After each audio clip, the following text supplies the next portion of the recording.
Назарыңызда Евробиримдиктин Санарип инсан подкасты.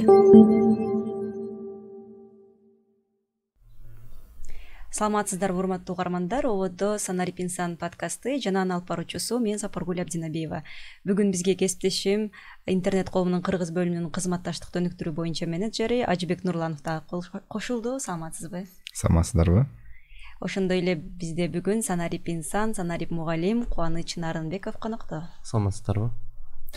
Кубаныч агай, кубанычтабыз. Биз сиз менен жакында эле болуп өткөн конференция, эл аралык конференцияда таанышканбыз. Ал конференция ошол билим берүү тармагындагы санариптик технологиялар, санариптик көндүмдөр болду. Ошол боюнча кыскача айтып берсеңиз. Талим коомдук фонду менен жана бир катар эл аралык уюмдар, ошондой эле Кыргыз Республикасынын билим берүү жана илим министрлигинин колдоосунда санариптештирүү тоорунда билим берүүнүн орду, ошондой эле билим берүүдө санариптик технологияларды колдонуу боюнча, анын ичинде мугалимдердин ошол билим деңгээлин жогорулатуу максатында өткөрүлдү. Буга республиканын бардык аймактарынан мугалимдер келип катышты.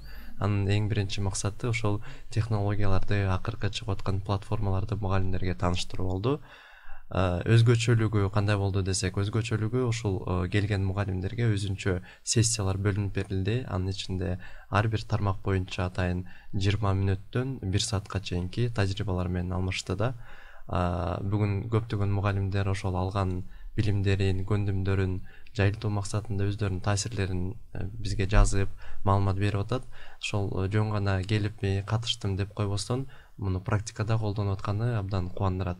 Мен өзүм деле алган болсом, ошол жакында эле TikToktун өзүмдүн ачык аккаунтумду ачтым.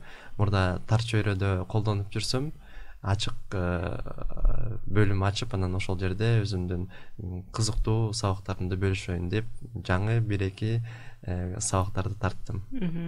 Негизи эле санариптик технологиялар деп айтып калдык. Мугалим катары сиздин жашооңузду ушул санариптик көндүмдөр, платформалар канчалык деңгээлде жеңилдетти? Бүгүнкү күндө билим берүү күн сайын өсүп өнүгүп атат. Анын ичинде азыркы муундар Z-муну деп айтып атпайбызбы? Ошол Z-мунудагы мурдакы мун менен бир топ айырмачылыкта, алар жазып жана көргөнү менен гана чектелбестен, алар практика катары колдонгондо, ал нерсени көргөндө гана ошол биз берип аткан билимди туура кабылдайт экен да.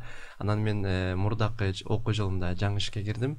Алгач эң өзүмдүн тажрыйбаларыма таянып, эң жөнөкөй программалардан баштагам, PowerPoint'торду аны колдондум, кийинчерээк Kahoot программасын.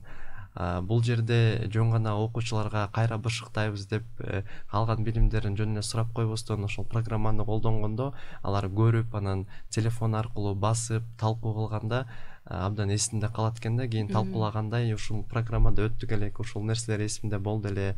Анан жөн эле келип 45 мүнөттө ошол стандарт менен өтүп кетпей, жаңычылдык киргизгенде биринчиден бул убакыт, андан кийин экинчиден ошол берип аткан билимиңдин жеткиликтүү болгонунда.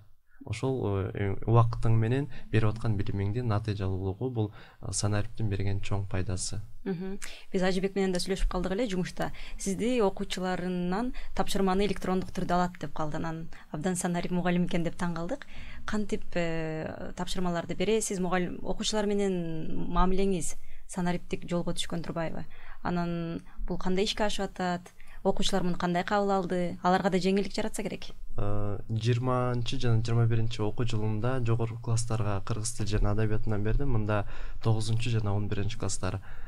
Бул жерде ошол дүйнө электрондук пикир алышуу менен өнүгүп өсүп өзгөрүп жатышат.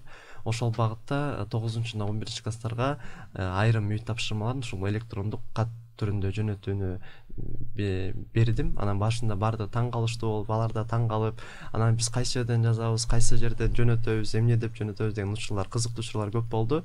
Анан мен ошол жерден класстан түшүндүрүп берип, мына электрондук катка киребиз, бул жерде темасын жазабыз, андан кийин биз тапшырмабызды салабыз деп бардыгын жөнөткөн жокпуз, бирок айрым темаларды жөнөтүп кабыл алып жаттык. Ошол жерде бул жерде функционалдык сабаттуулуктагы көндүмдөрүн калыптырганда алдык.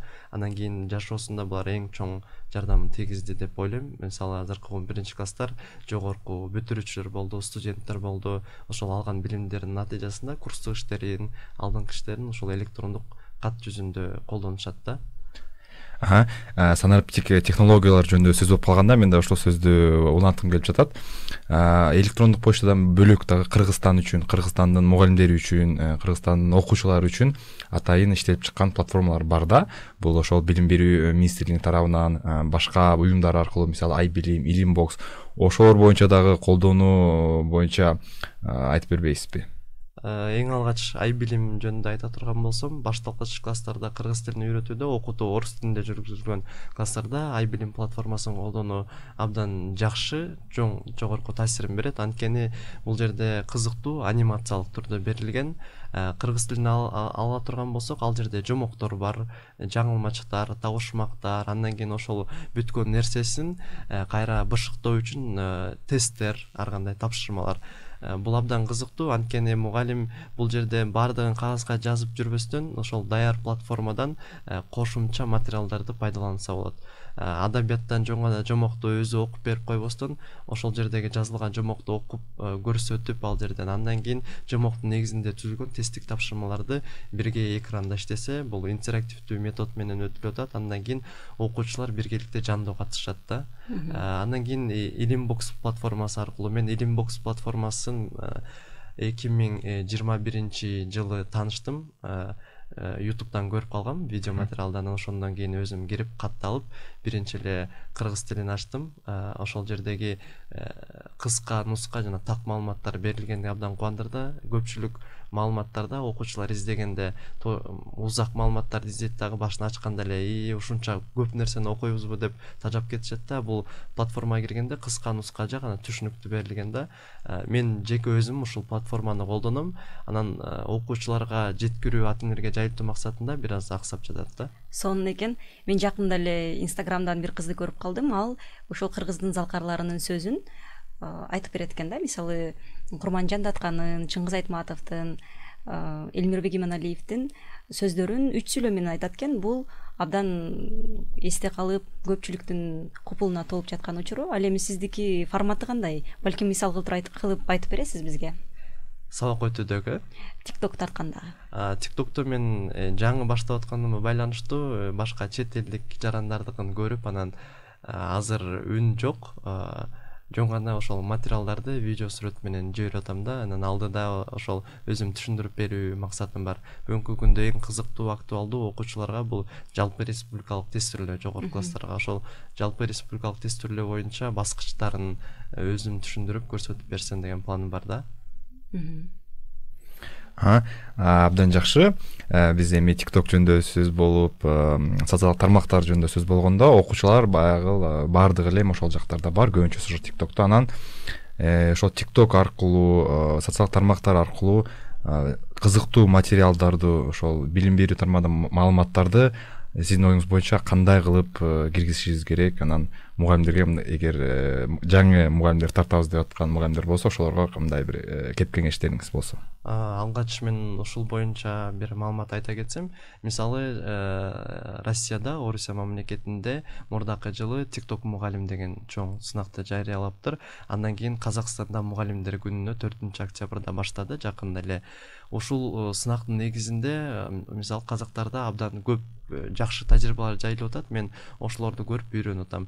Мисалы алган болгон бардык билимдерин ошол жерге тартып киргизип атышат, тажрыйбаларын, электрондук кайсы колдонууларды колдонушат, сабак учурундагы маалыматты кандай жеткириш керек, топтоо кандай иштөө деген нерселердин бардыгынча көрсөм, бул жерде бизде билим берүү академиясына КАОго гана жүктөп койбостон мугалимдердин квалификациясын жогорулатууну ушул жаатта ушундай сынак менен жайылтса болот экен. Функционалдык сабаттуулук, жанагы PISA 2025-ке даярдоодо мугалимдердин баарын айылдарга барып, бүт мугалимдерге окутуу жетишпейт да, убакытчы аз гана мугалим өттү да. Ушул TikTok'о деле ушул жаатта киргизип, PISA деген эмне, PISAны кантип колдонуш керек деп атайын жөнөкөй сынак өткөрүп койсо, же болбосо ошол эле мугалим дегенди өткөрсө, абдан көп тажрыйбалар чыгат экен. Айыл жергесинде көптөгөн жакшы үлгүлүү тажрыйбалар бар. Ошолор жайылса абдан жакшы болмокта. Андан кийин өзүн тартып жиберүү, өзүнүн видеолорун жайылтуу боюнча алгач аны тартуу үчүн жакшы телефон керек экен, биринчиден. Экинчиден микрофон, анан штатив. ошол калган нерсе баардык мугалим өзүнүн чыгармаларын жашап, балким досканы колдонсо, балким кагаз ручканы колдонсо, балким окуучулар менен маектешип жатканын колдонсо, ошол окуучулардын арасында деле камера болгон мугалим окуучулар бар да, сен камераны тартып берген, сен сүрөткө тартып берген, видеого тартып берген, сен менен маектешип берген, абдан кызыктуу журналист болгусу келген окуучулар бар, кийин мугалим болгон окуучулар бар. Ошолор менен биргеликте өзүнүн команда топтоп иштешсе абдан натыйжалуу болот. Абдан кызыктуу маек болду, Кубаныч. Сиз бир эле учурда өзүңүздүн кесибиңизди санариптик өнүмдөр аркылуу бекемдеп, аны жеңилдетип жатыптырсыз. Экинчи жагынан кыргыз тилинин өнүгүшүнө чоң салым кошуп, көптөгөн жаштарга балким жеңил жол менен, окуучуларга кыска, түшүнүктүү жол менен кыргыз тилинин грамматикасын, мазмунун түшүндүрүү менен алек экенсиз.